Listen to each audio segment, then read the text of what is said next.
लगेगी आग तो आएंगे कई घर जद में, यहां सिर्फ मेरा मकान थोड़ी ना है।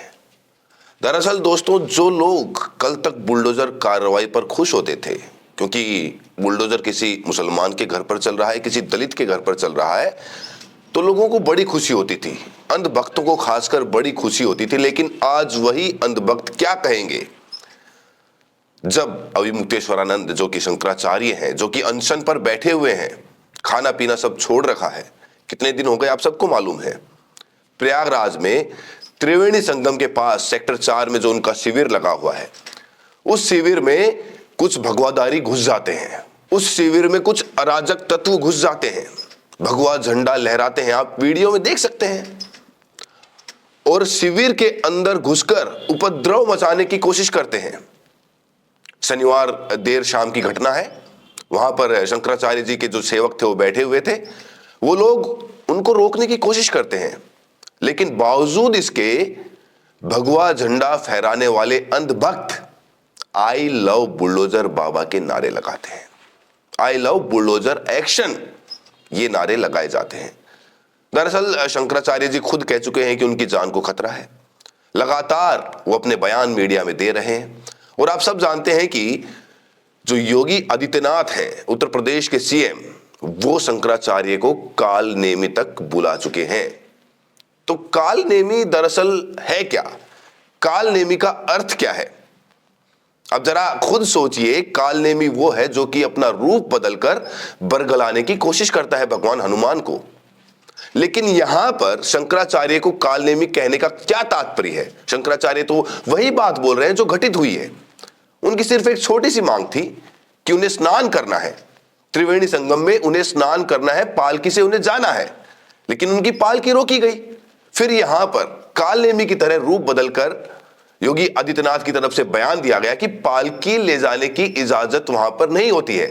लेकिन सोशल मीडिया का जमाना है, पिछले साल की साल दर साल की वीडियोस निकाली गई और उसमें देखा गया कि पालकी में बैठकर शंकराचार्य जी स्नान करने के लिए गए हैं।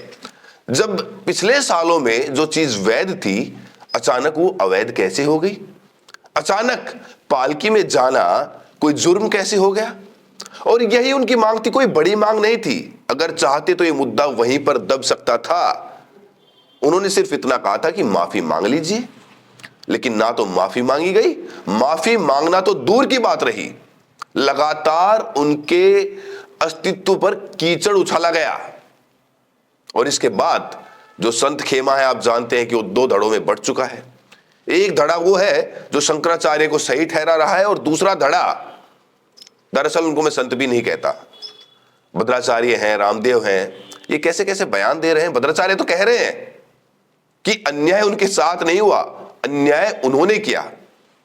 अब बताइए, शंकराचार्य जी ने क्या अन्याय किया? क्या त्रिवेणी संगम पर माघ के मेले में स्नान करना कोई अन्याय है? ये सवाल मैं जनता पर छोड़ता हूं, आखिर अन्याय है क्या? और दूसरी तरफ रामदेव कहते हैं कि जिनका अभिमान नहीं गया वो संत कहलाने के लायक नहीं है। क्या आपको आत्मसम्मान और अभिमान में कोई अंतर नहीं पता?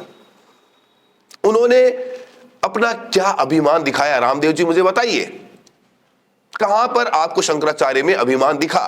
वो तो अपने आत्मसम्मान की लड़ाई लड़ रहे हैं। और इसके बाद शंकराचार्य के फैसले से जब उन्होंने कहा कि हम दिल्ली कूच कर रहे हैं, तो बीजेपी में खलबली मची हुई है। दरअसल उनका जो हिंदूवादी एजेंडा है अब खुलकर लोगों के सामने आ रहा है। इसीलिए शुरुआत मैंने वीडियो की यहीं से की, शुरुआत यहीं से की कि लगेगी आग तो आएंगे कई घर जद में, क्योंकि यहां सिर्फ मेरा मकान तो नहीं है। जो लोग बुलडोजर कार्रवाई पर खुश होते थे, आज जब शंकराचार्य के साथ ये अन्याय हो रहा है, तो इस एवज में वो हिंदूवादी संगठन क्या कहेंगे?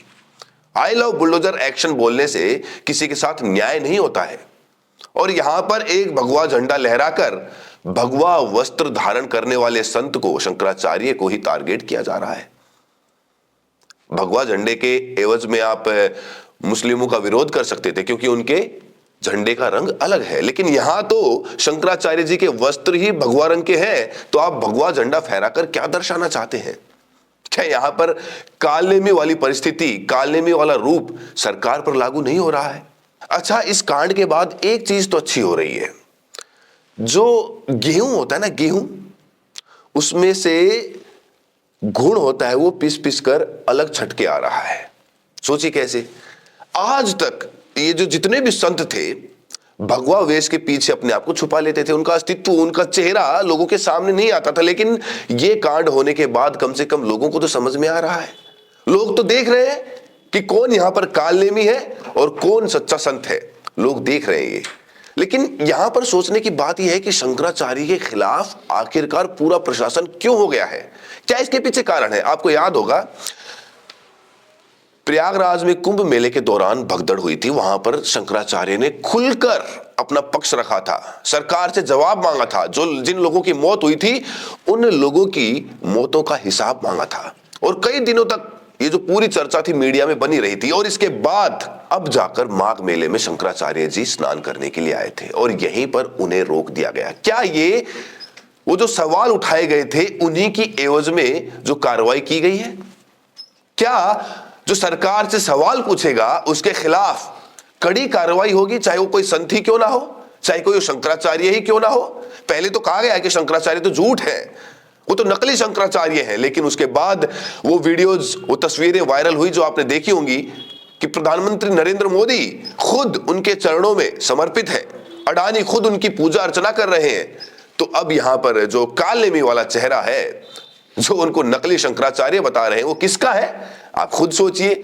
और भरे मन से योगी आदित्यनाथ एक शंकराचार्य को, प्रमुख 4 शंकराचार्य होते हैं और आज से नहीं होते, दशकों से, सदियों से चले आ रहे हैं, और आज उनको नकली शंकराचार्य बता दिया जाता है। क्यों? क्योंकि सत्ता से सवाल पूछोगे तो चाहे तुम मुसलमान हो, चाहे दलित हो, चाहे कोई संत हो, चाहे कोई शंकराचार्य हो, तुम्हें नहीं बख्शा जाएगा। और अब तो शंकराचार्य खुद कह चुके हैं कि उनकी जान को खतरा है, लेकिन बावजूद इसके प्रशासन उन्हें कोई भी सुरक्षा मुहैया नहीं करा रहा। बावजूद इसके, विपरीत इसके, उनके पास नोटिस पे नोटिस भेजे जा रहे हैं। 2 नोटिस सरकार भेज चुकी है, लेकिन शंकराचार्य वहीं पर अनशन पर बैठे हुए हैं। उनकी सिर्फ एक मांग है, एक जिद है कि जब तक उनसे माफी नहीं मांगी जाएगी, जब तक प्रशासन उनसे माफी नहीं मांगेगा, तब तक वो वहां से नहीं उठेंगे। और अगर माफी नहीं मांगता है तो दिल्ली भी कूच करेंगे, बाकी 3 शंकराचार्य को अपने साथ मिलाकर, यानी कि 4 शंकराचार्य आने वाले समय में दिल्ली में धरना प्रदर्शन कर सकते हैं, संसद का घेराव कर सकते हैं। जरा सोचिए, अगर वो वहां पर आते हैं तो जितने भी विपक्षी नेता हैं, विपक्षी पार्टियां हैं, उनके समर्थन में भारी विरोध प्रदर्शन दिल्ली में कर सकते हैं। अब अगर दिल्ली में इतना बड़ा विरोध प्रदर्शन होगा तो अव्यवस्थाएं तो होंगी, लोगों को परेशानियां भी होंगी। मैं सीधा पूछना चाहता हूं उत्तर प्रदेश के सीएम से, यहां पर अभिमानी कौन है, अहंकारी कौन है? क्या वो एक संत के साथ किए गए दुर्व्यवहार के पीछे छोटी सी माफी नहीं मांग सकते, एक माफीनामा नहीं दे सकते? उम्र के लिहाज से भी योगी आदित्यनाथ शंकराचार्य से उम्र में छोटे हैं, और पद में भी, चाहे वो मुख्यमंत्री हो, लेकिन अगर सनातन संतों की बात करें, गरिमा की बात करें, तो शंकराचार्य का पद सबसे ऊंचा होता है। क्या उनसे अपने बड़े होने के नाते, अपनी गलती का एहसास करने के नाते, क्या माफी नहीं मांगी जा सकती है? तो जो रामदेव बोल रहे हैं कि जो अभिमानी है वो संत नहीं हो सकता, ये किस पर लागू होता है? शंकराचार्य पर या योगी आदित्यनाथ पर? ये सवाल मैं आपके पास छोड़ता हूं। अब धीरे धीरे इस केस में जो भी अपडेट होंगे मैं आप तक पहुंचाता रहूंगा, लेकिन यहां पर असली रूप और नकली रूप किसका है, किसका नहीं है, जनता अच्छी तरह से समझ रही है। कालनेमी कौन है यहां पर अच्छी तरह से समझ रही है। रामभद्राचार्य खुद को जगत गुरु कहते हैं, लेकिन जगत गुरु की परिभाषा क्या होती है? जिनकी वाणी से हमेशा सच्चाई निकले, न्याय निकले, लेकिन धर्म को भी राजनीति का चोला ओढ़ाया जा रहा है। और एक राष्ट्र के पतन का सबसे बड़ा कारण यही होता है। धर्म में जब राजनीति घुसने लग जाए तो समझ लीजिए कि उस राष्ट्र का, उस देश का, उस प्रदेश का पतन निश्चित है।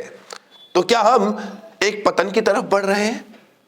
क्या हम धर्म के साथ राजनीति को, और आज से नहीं हो रहा है ये, धर्म में राजनीति पिछले कई सालों से मिलाई जा रही है, हम देख रहे हैं धर्म के ऊपर ही राजनीति चल रही है। और इसीलिए मैं बार बार कहता था कि धर्म को राजनीति में मत मिलाओ। लेकिन जिससे भी ये कहो, सब कहते हैं कि तुम तो देश विरोधी हो, राष्ट्र विरोधी हो, हिंदू राष्ट्र की स्थापना करने में तुम अड़चन डाल रहे हो। अरे भैया, क्या हो जाएगा? हिंदू राष्ट्र की स्थापना करके क्या मिल जाएगा? क्या शंकराचार्य का पद सम्मान वापस मिल जाएगा? वो तो अभी भी है, लेकिन क्या अभी माफी मांगी जा रही है? जब अभी शंकराचार्य से माफी नहीं मांगी जा रही, उनको स्नान से वंचित किया जा रहा है माघ के पुण्य अवसर पर, माघ के पुण्य अवसर पर जब करोड़ों श्रद्धालु सनातनी वहां पर स्नान करने के लिए जाते हैं, उनके लिए कोई रोक टोक नहीं होती है, तो वहां पर एक शंकराचार्य को सिर्फ इसीलिए स्नान से वंचित कर दिया जाता है क्योंकि वो जायज सवाल उठा रहे थे। कुंभ के मेले के दौरान जो मौतें हुई थी, उनका सही आंकड़ा मांग रहे थे योगी प्रशासन से, और इसी की एवज में उनके साथ ही कार्रवाइयां की जा रही हैं। अब इसका फाइनल अंजाम क्या होगा?